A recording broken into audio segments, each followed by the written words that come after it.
working for airport authority or just a passenger. Your offense was that you were Igbo and you were murdered.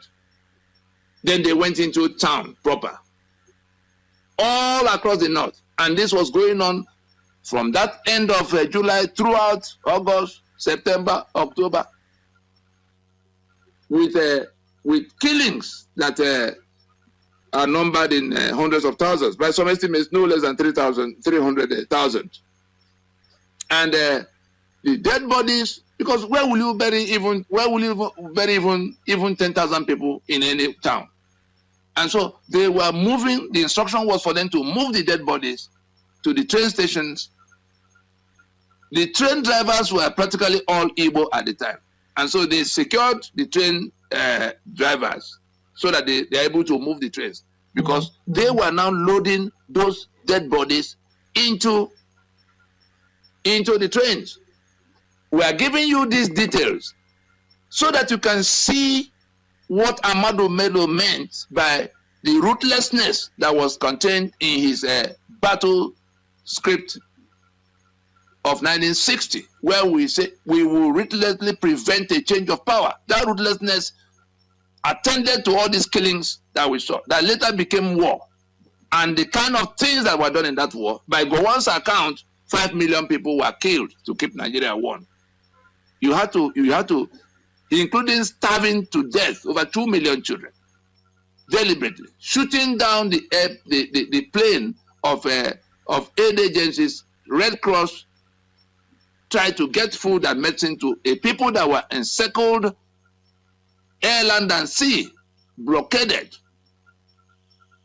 Gowon shot down some of those aircraft belonging to the Red Cross. I mean, chartered. The Red Cross was the one that had to gather whatever could be gathered from everywhere in the world, put in the plane. People contributed. People who saw what was going on. That is the kind of foundation upon which your Nigeria is resting. Foundation of blood and more blood. So people were put, those Igbo people that were being slaughtered across the north were loaded into these trains. It will take off from Kano. As they were killing, they were taken to train station. So when you got there, you put them in the train. Dead bodies. From Kano, it will land next in Zaria. The ones that were killed in Zaria, already at the station, they loaded them.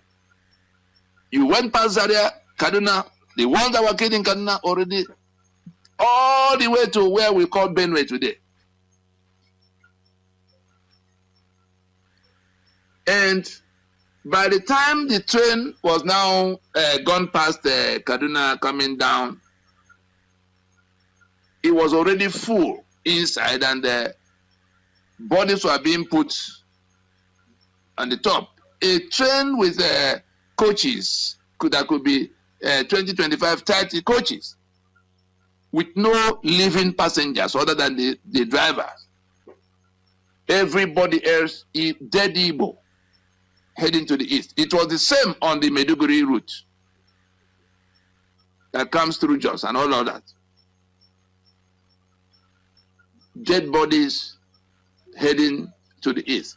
And Usman Katsina, Lieutenant Colonel, who was governor of Northern Region at the time, wrote a handwritten note, which he gave to one of the passed to the governor of Eastern Region, Lieutenant Colonel Odumegwu Ojukwu, to say that's concerning that consignment of dead bodies that were coming in train loads, train, not truck, train loads. He says, this is our response to the events of January 15, 1966. I'm not reporting to you what I had from Grapevine. I'm reporting to you what the recipient of that note, the one to whom it was addressed, told me and showed me in course of what we were doing to solve this problem. And so those killings continue to wear in December of 1966, General Ankara, because the federation has broken down. When Nina says that the defunct Federation of Nigeria, when Nina describes the Nigeria of today as the defunct Federation of Nigeria, there's a country called Nigeria, no doubt. But it's no longer the federation, that's the Union of the Peoples of Nigeria that was agreed in Lancaster House. It has become the carcass of that federation, because the federation was defined by 5 constitutions, 4 regional constitutions, federating, mandating the 5th one, the federal. From the point in 1966 that those constitutions were toppled, particularly the point in 1967 that they were formally decapitated and fractured into 12 states, Nigeria, the Federation of Nigeria died. The carcass was then hijacked by this Caliphate that was trying to become the owner of the entire Nigeria. That's what's been going on since that time. Every crisis you have seen, everything that is upside down, it has been all about driving that conquest agenda. But they had to impose a constitutional arrangement that will then a constitutional order that facilitates that agenda for them. Make a map of Nigeria and put all of the lead actors on that map. You will then see how accurately the Ahmadu Bello instruction battle script of 1960 had been executed. It is the constitutional we have on the table today is the full execution of that battle script of 1960 by Ahmadu Bello, considering who played what role and how it all became constitution, how it all became a union of death, a union of master and servant, a union of backwardness and attrition. And so, when the same Murtala Mohammed, who on the 29th of July in 1966 launched the counter coup that broke the federation down, because they declared Araba. Araba was, we are living, let's share it. That's the meaning of, that's the rough meaning of Araba in Hausa, that the Federation of Nigeria had failed them. They were living with their part, Araba. And so from that point of Araba in 1966, the Federation of Nigeria had died. But those who hijacked the carcass of it carried on pretending, because they then imposed the unitary arrangements that started by decapitation of the 4 regions. That was the first thing they had to do. So this conquest agenda started, got kick-started at the point of independence in 1960 by the taking over control of the federal government from the British. In the mid-60s, from that July of 66, they succeeded in taking over the federating units, that the regions were decapitated formally on the 27th of May 1967. I want us to establish clearly the trajectory of how we got here. Federal government taken, regional government taken, because it was in the fracturing of those regions into states that the assets of the regions were confiscated by that federal government. Today, all those assets and powers, whether it is oil and gas or ports or other maritime assets or the solid minerals, including bitumen and limestone, that all those things have been allotted to the conquerors as concessions, as oil blocks and the like. Find out how those what became oil block. Find out what became places like One in Port Harcourt. Find out the ownership of Intel and the origins of Intel in Port Harcourt. You see the generals who got it as their share of the booty they called Nigeria after Nigeria died. The unitary Nigeria we have now is not the federation. So when Nina says that we are doing whatever we will do whatever it will take to put the unitary Nigeria to death, it is that bogus, that dummy operated by the Caliphate in the name of the Federation of Nigeria. We no longer have the Federation of Nigeria. We have the country Nigeria. We have the unitary state held at gunpoint that confiscated our sovereignties from everywhere within the vision and pursuit of conquest by the Fulani to own everything for themselves. Having destroyed those regions, carved them out into states that are now 36 in number. They came in 1975, the same July 29th of 1975, that's 9 years after the first assault, to commence what became Constitution, to codify everything they had gotten thus far. Murtala Mohammed commissioning Rotimi Williams, who then brought in Benwa Beze to make a draft. At the end of the day, Olusegun Obasanjo, who took over from Murtala Mohammed, was the one who had to process what Mohammed had commissioned as draft into Constitution 1979. Constituent Assembly did everything they could because they were the politicians who were witness to the discussions in Lancaster House, to the kind of federation we agreed to be. They were the ones that came to Constituent Assembly. The only thing is that instead of allowing the owners of the sovereignty to discuss, Murtala Mohammed started the building of this house, this current house of Nigeria, from the roof by getting Ben Nwabeze at the invitation of Rotimi Williams to craft the draft of the unitary constitution they wanted. Thank goodness that Ben Nwabeze confessed in 2013 that they were misled, or that they misjudged the situation of Nigeria that could fare better as a federation, now being run as a unitary state.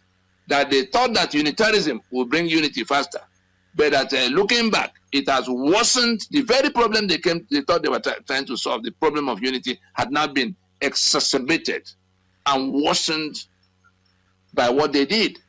And so the challenge since that, all that time, close to 50 years now, had been, how do we dismantle that monster to restore the sovereignties that are hijacked into it and conscripted into it? Our sovereignty is still hijacked and conscripted into the Union of Nigeria that has been a union at gunpoint since 1967 for everybody, apart from the Caliphate.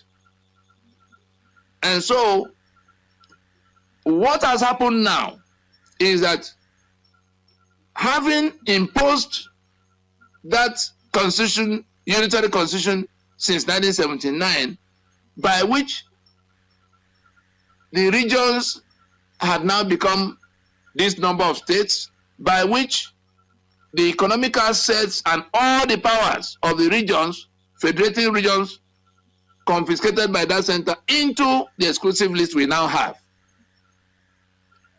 That monster began to look in the direction of what was left,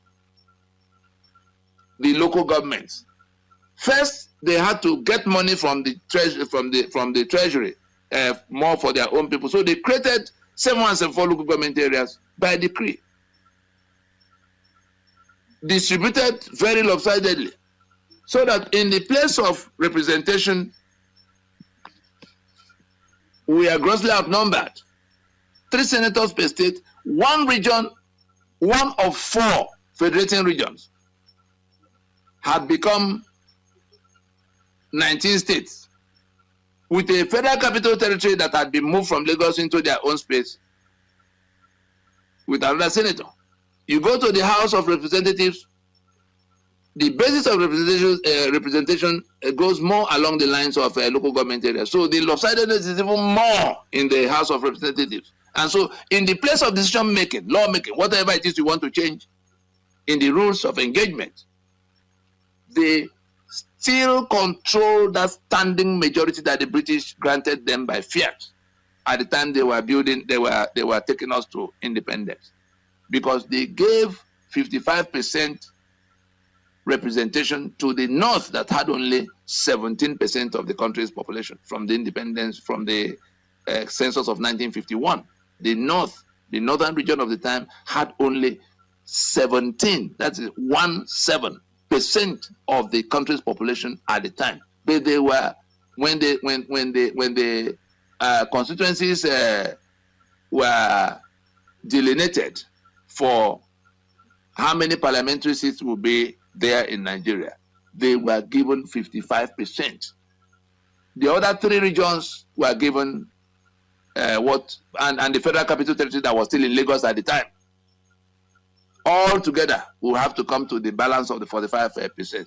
Where does that leave you? No matter what you do in the South, even if all of you combine, Yoruba, your Western region, Eastern region, and Midwestern region, plus Lagos Federal Capital Territory, even if you all combine, which is not possible because of the kind of politics they had laid at the foundation stage, in which Awolowo and Azikiwe were never to agree on anything, not because they didn't know that there was an orchestration to keep them apart. It was only in his dying days, it was only when it was already far too late, that Awolowo looked back and saw what had happened.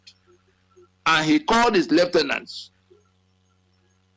to begin to tell them that neither the Yoruba nor the Igbo will survive what the Fulani were doing except they came together. So he instructed, Awolowo instructed his followers, and thank goodness that many of them are still alive. Ayo Adebanjo told us this by himself. Banji Akintoye told us this by himself, that Awolowo did instruct them that the salvation of the Yoruba will be to find a way to work with the Igbo to stop the Fulani conquest agenda. Otherwise, they will be both consumed. Anybody who wants to find out should go find out from them now whether Awolowo did say so or not. And so we are caught in a situation where finally this monster, capitalizing on the election that shouldn't have happened in 2023, they coronated the man who did not win election and got him to begin to do the things they wanted done. Of course, the flawed characters are not looking at what will happen to their people. They are looking at what they will become. And so they are now, they recourse to the Supreme Court, which they have compromised beyond any good use, to grant them their prayer of autonomy at a time the very life of Nigeria depends on going back to the autonomy levels that were obtained since 1966 and 67. The same people who were campaigning for how Nigeria could return to autonomy to save itself and save the Nigerians that are dying in the mess created, in the unitary mess that has rendered Nigeria the poverty capital of the world. And if there was any misery capital, it would be Nigeria. Look around you, of the world.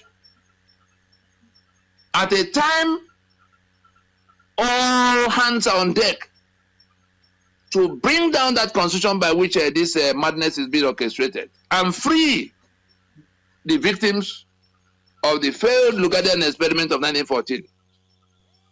We now have these criminals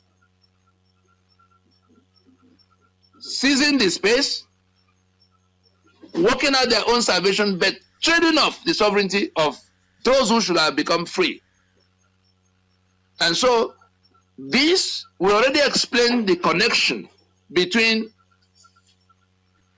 the direct allocation to local government and the ruga that they have tried all kinds of ways to introduce, open grazing, grazing law, not even grazing, was the grazing routes, grazing reserve, water resources, and all such bills, including local government autonomy bill. They were all shut down when they tried to do so by constitutional amendment. And then they goes to they now go to the back door channel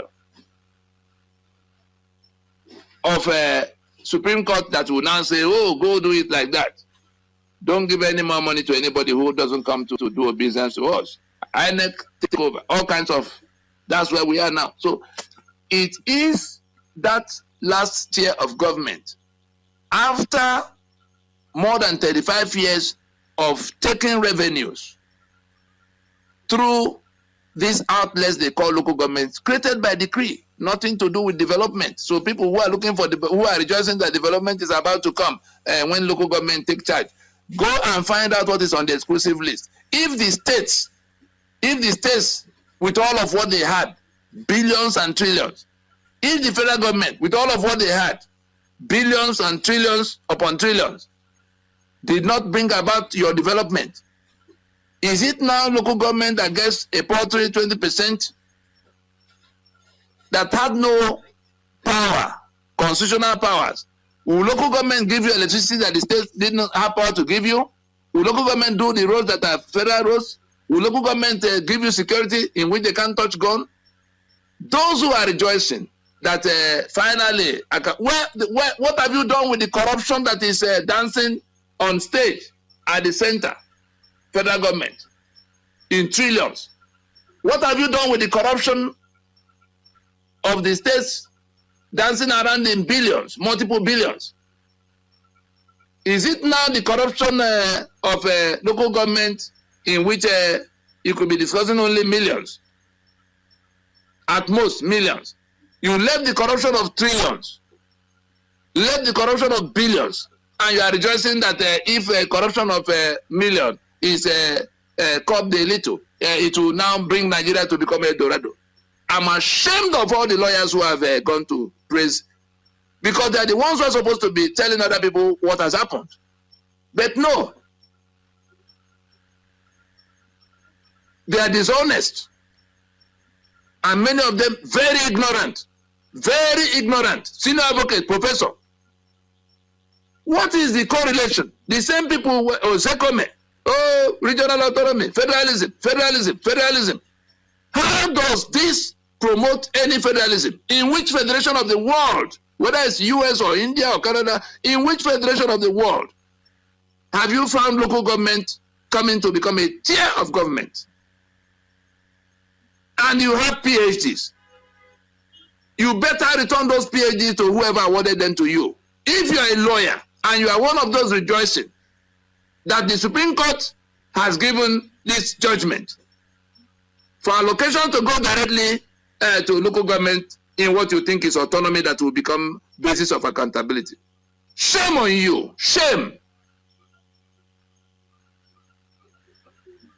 And where we are now is that the Ruga that we had fought to block has been smuggled through the back door because Bola Tinubu and Wike and Akpabio are plotting how to retain power for another 4 years from 2027. That is what has happened to you now.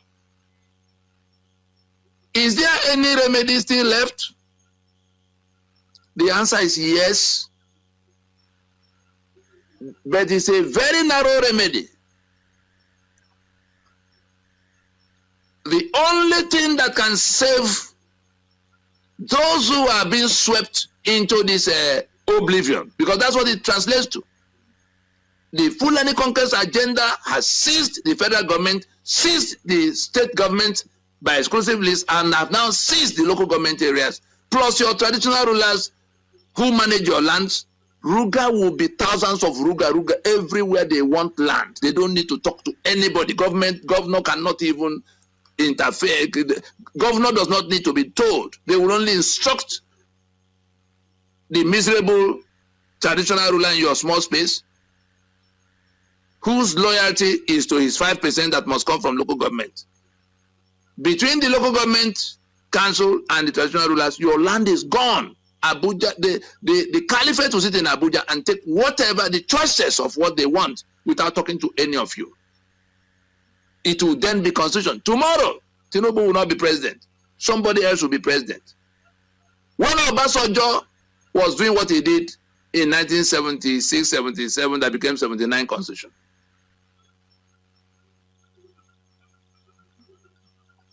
Did anybody raise their alarm? He was turning the South into enslavement in the hands of that Caliphate North. Why is it a Tinubu that will also do the balance of what is left now, to take whatever was left from what Obasanjo committed us to? Obasanjo traded off our sovereignty to the Caliphate in 1979. Bola Tinubu has traded off complete control of the entirety of Nigeria to that Caliphate. Their conquest agenda is almost, in fact, it is complete, except that Ninas has defeated the constitution upon which all of that, including the Supreme Court, are erected. Ninas invites you today to hasten up so that we take down this constitution that we have defeated. We have delegitimized that constitution. We have defeated it. You only need to say that you will not proceed to another election under that constitution, and you have to say it inside 2024 so that we go into transition to rework the damaged constitutional basis of Nigeria. And if we can't find common ground on account of Sharia and feudalism or some other stupidity from anywhere else, then we end the stupid union. The union has failed beyond redemption.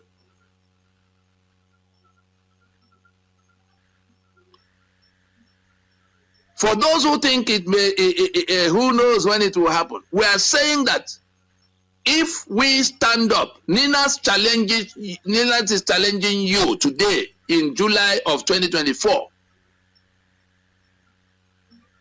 Because you now know that all the miseries you lament flow from that constitution. You must agree with us now that the solution to your problem, whether you are complaining about the seizure of your oil and gas, or the people you are being beheaded in the Middle Belt, or that your maritime assets are seized in Lagos, or that your limestone has been handed over to Fulani Dangote in Benue, whatever be your complaint, or the corruption you see, or the impunity you see, or the decayed infrastructure you see, or the hopelessness you see, or the hunger you see, talking about hunger and poverty, Nigeria under its unitary constitution is financing 812 governments. For those who are wondering where the huge debts that Nigeria is owing is coming from, it is because Nigeria is borrowing to finance 812 governments with thousands of bureaucracies. There is no money left to do anything. In fact, all the money Nigeria is earning no longer enough to finance those bureaucracies. How did we come about 812 governments, the same constitution that we're talking about? How did the local governments become a tier of government such that we must now finance it at the order of the Supreme Court? Are there people with education in this space? Are there people capable of critical thinking in this space? And they're loafing around in their millions. And a bunch of criminals are taking them to election every 4 years under the constitution that already renders them slaves in their homeland. They went in 2003. Let's discount the one of 99 that Absalom and Co. Did the way they did, and Obasanjo cooperated with them. They went in 2003 to validate that constitution as basis of union. Their life went worse.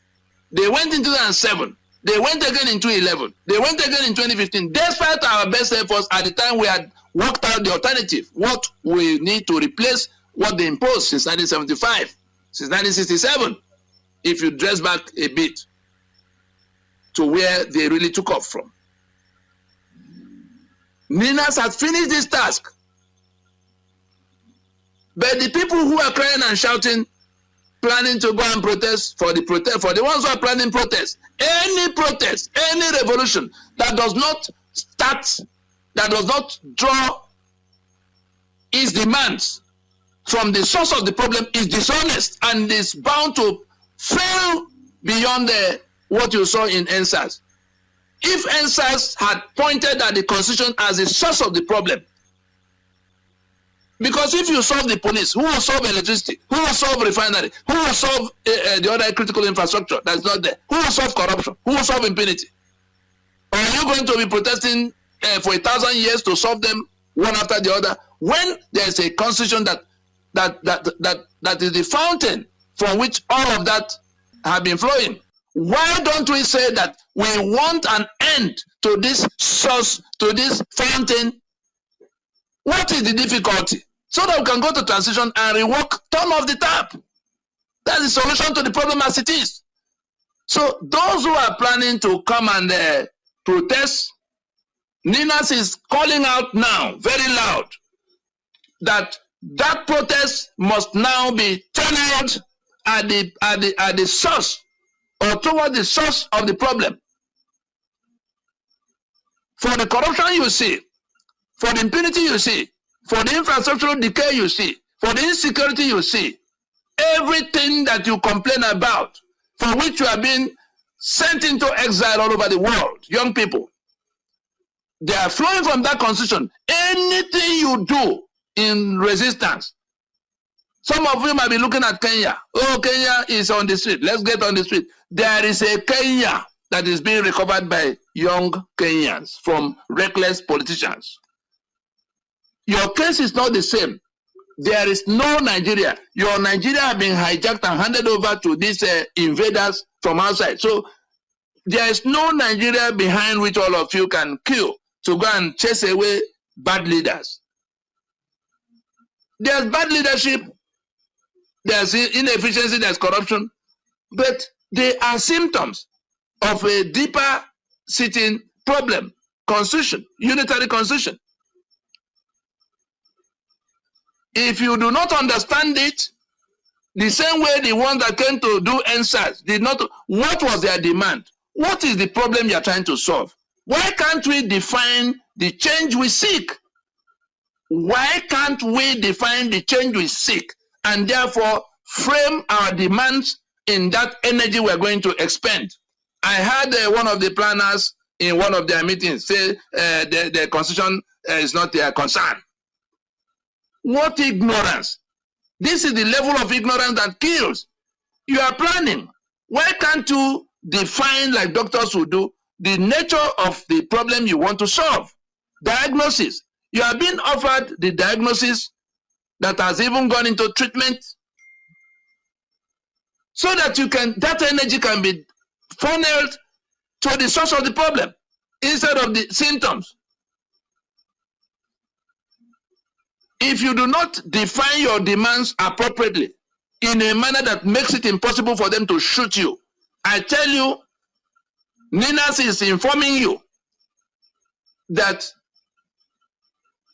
the system will stand on that constitution, criminalize what you do. They can send their talks. They have hoodlums already waiting.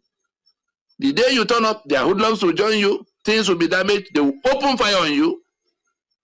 The whole world will be seeing it as an attempt by a government that has done its best to. You can see that they're sending truckloads of rice. We have become a majority economy. They're sending truckloads of rice. Whereas they are holding on to this constitution that guarantees the misery we are trying to escape from. And we cannot yet see that it is in our hand to pull back our signature from that constitution and bury it. How do we pull back that signature today? Election is the mechanism by which that constitution receives life every 4 years. Political parties are the ones that go to contest the election. So your number one enemy, even ahead of Fulani invader, is the political party and the political merchants who invite you to come to renew your bondage once in 4 years. You've done it 6 times over. Look at your lives. Look at their own lives. After you vote, they go to government house, the governors 30 billion, 40 billion every month. The senators 50, 60 million, each of them every month. What do you get from it? Further impoverishment. And the 812 governments we're talking about is 704 local government areas that shouldn't have been the business of constitution in the first place. They smuggled it in by decree. They've kept it by decree. They've now used the judicial bypass to elevate it to a top tier of government that you must now keep forever. Whereas the Fulani will stand on it to take your land. They are already standing on it. They're only formalizing it so that you are not able to touch it anymore. Let us hear it very clearly that the escape from this aggravated imprisonment is to take down that constitution. The mechanism for taking down that constitution is to shut down the possibility of another election under that constitution in 2027, which we must do in 2024.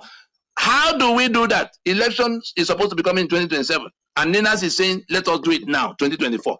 You only need to come out now and say, like we're saying, that we will not proceed to another election under this constitution. We demand transition now, transition to rework the damaged constitutional basis of Nigeria. That is all you are being required to do. You are being required to do. You are being called upon to do. At the time we drew up the 20-year plan that had been executed fully now to take the life of that constitution, we did not need the entire populace to organize what became PRONACO. We didn't need the entire populace to organize the regional, alliances and internal cohesion building in the solemn assemblies that followed. We didn't need the entire country. We didn't need the populace to go to the UN, where I had the privilege of requesting Professor Wole Soyinka to go to Kofi Annan, who was then secretary at the UN, to work out the instrument under which we can claim our right to self-determination today. That succeeded 100% in 2007, September 2007. It became available to you from that time to reclaim your right, to exercise your right to self-determination without waiting for anybody to approve of it. It was a huge turning point. The last Secretary General that tried to do it, they killed him. We're able to tell you this now because Kofi Annan has gone past where they can kill him. He's now in immortality. Professor Wole Soyinka is still alive. That is the biggest achievement, his biggest intervention in the public space, because what came from that instrument is now basis for people to recover their sovereignties that were hijacked by colonial brigandage. And so the work has been done. From the time we rolled out the constitutional force majeure in December of 2020, it was only left, what was left to be done was just 5% of the entire task. Delegitimizing and defeating the constitution was 75%. The international imperative, what we had to do between New York and Washington, where we went in 2019 across the period of seven months to prevent Buhari and his Fulani kinsmen from overrunning you. These things were done quietly. Nobody was called in. But he succeeded. That's why Buhari did not overrun you with all the Fulani he brought from everywhere. He threw our borders open, gave them guns, gave them covering fire. Why didn't they take the land? Why are they still hopping around between court and the grazing reserve and all kinds of waterway bill? So what is left to be done now is just for you to come out and say, you will not go to another election in 2027 under this constitution. Say it inside 2024. Insist on transition now so that we go into that transition to bury this constitution in an orderly form, in an orderly manner. As for those who sit in Abuja and the state houses across the capitals, thinking that they are unreachable, we're sorry for you. You have had almost 4 years to make up your mind from the time the force majeure was rolled out. The 5-point proposition of Ninas for how we solve this problem that had been there for decades. People are dying in large numbers. You don't care. You are there threatening them and throwing grains of rice at them, insulting them every day. Because at every turn, we hear we're either buying a presidential yacht or new presidential aircraft. We hear now, Showoro say they bought $150 million at a time people cannot feed. So you have a choice to remain on your high horse until the mob gets to you. As for whether mob is coming, we saw notice of the kind of protest in favor of the incumbent. We saw it in Abacha's time. Youth earnestly yearning for Abacha.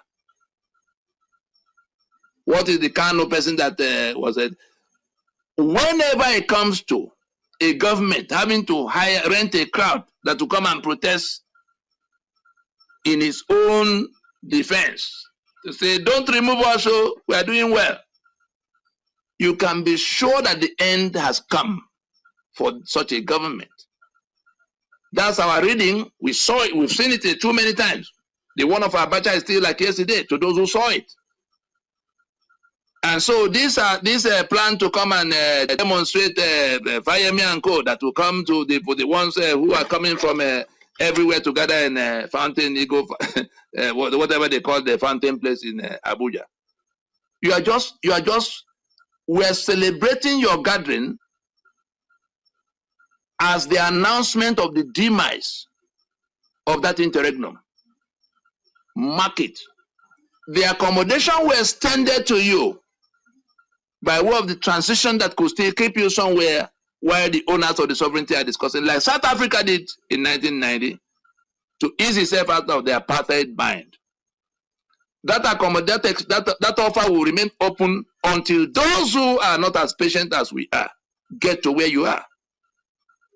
We told you all the while that the two choices are available: either unconditional surrender to that 5-point proposition of Ninas to sort out this matter that was there before many of you were born, or to be defeated comprehensively, because this constitution is dead and gone. There's no, even Supreme Court times 1,000, National Assembly times 1 million, President times 10 billion cannot impose and cannot bring about anything that will become constitution without the unfettered discussion and decision of the owners of the sovereignty. Mark that. The time is running. I will particularly thank our elder, Pa Olushola Ajolore,